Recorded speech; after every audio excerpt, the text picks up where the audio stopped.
Hello guys, এটা হচ্ছে সরস্বতী পুজোর দিনের ভ্লগ। সকাল সকাল ঘুম থেকে উঠে আমি আর আমার ভাই হলুদ মেখে স্নান করে চলে এসেছিলাম আমার ভাইয়ের স্কুলে। এখানে আমরা দুজন পুজো দিয়ে নিই। তার কিছুক্ষণ পরে প্রসাদ দেয়, আমরা প্রসাদ খেয়ে বাড়ির দিকে যেতে থাকি। এখানে আমার বয়ফ্রেন্ড এসেছিল, মিয়ামোর থেকে কিছু খাবার কিনে দেয়।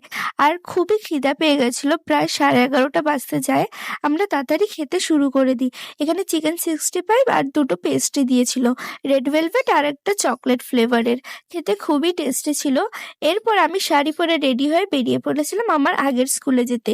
এই স্কুলে আমি ক্লাস 10 অবধি পড়েছি। তারপর 11-12 আমি অন্য স্কুলে চলে গেছিলাম। পরের স্কুলটায় আজকে যাওয়া হয়নি, আজকে বাড়ির ধারে কাছেই ঘুরবো। আর এই স্কুলটা আমার বাড়ির থেকে মাত্র 5 মিনিট দূরে। এরপর আমরা চলে গেছিলাম আরো কিছু প্যান্ডেল দেখতে। এখানে আমার বয়ফ্রেন্ডও চলে এসেছিল।